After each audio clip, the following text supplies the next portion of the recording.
1 Samuel, chapter 5. After the Philistines had captured the ark of God, they took it from Ebenezer to Ashdod. Then they carried the ark into Dagon's temple and set it beside Dagon. When the people of Ashdod rose early the next day, there was Dagon, fallen on his face on the ground before the ark of the Lord. They took Dagon and put him back in his place. But the following morning when they rose, there was Dagon, fallen on his face on the ground before the ark of the Lord. His head and hands had been broken off and were lying on the threshold, only his body remained. That is why to this day neither the priests of Dagon nor any others who enter Dagon's temple at Ashdod step on the threshold. The Lord's hand was heavy on the people of Ashdod and its vicinity. He brought devastation on them and afflicted them with tumors. When the people of Ashdod saw what was happening, they said, "The ark of the God of Israel must not stay here with us, because his hand is heavy on us and on Dagon our God." So they called together all the rulers of the Philistines and asked them, "What shall we do with the ark of the God of Israel?" They answered, "Have the ark of the God of Israel moved to Gath." So they moved the ark of the God of Israel. But after they had moved it, the Lord's hand was against that city, throwing it into a great panic. He afflicted the people of the city, both young and old, with an outbreak of tumors. So they sent the ark of God to Ekron. As the ark of God was entering Ekron, the people of Ekron cried out, "They have brought the ark of the God of Israel around to us to kill us and our people." So they called together all the rulers of the Philistines and said, "Send the ark of the God of Israel away, let it go back to its own place, or it will kill us and our people." For death had filled the city with panic. God's hand was very heavy on it. Those who did not die were afflicted with tumors, and the outcry of the city went up to heaven. 1 Samuel, chapter 6. When the ark of the Lord had been in Philistine territory 7 months, the Philistines called for the priests and the diviners and said, "What shall we do with the ark of the Lord? Tell us how we should send it back to its place." They answered, "If you return the ark of the God of Israel, do not send it back to him without a gift. By all means send a guilt offering to him.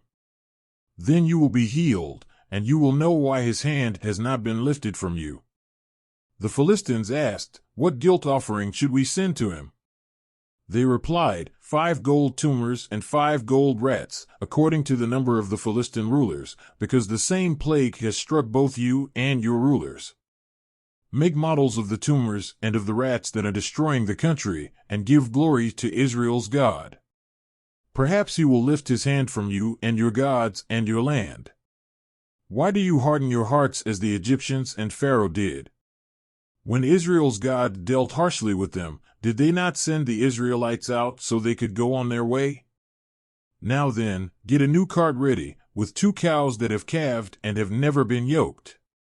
Hitch the cows to the cart, but take their calves away and pin them up. Take the ark of the Lord and put it on the cart, and in a chest beside it put the gold objects you are sending back to him as a guilt offering.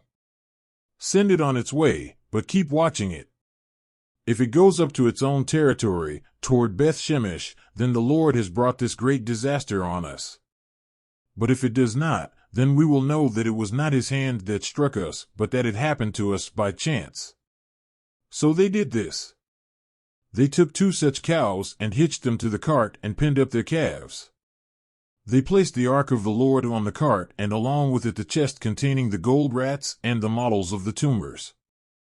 Then the cows went straight up toward Beth Shemesh, keeping on the road and lowing all the way. They did not turn to the right or to the left. The rulers of the Philistines followed them as far as the border of Beth Shemesh. Now the people of Beth Shemesh were harvesting their wheat in the valley, and when they looked up and saw the ark, they rejoiced at the sight.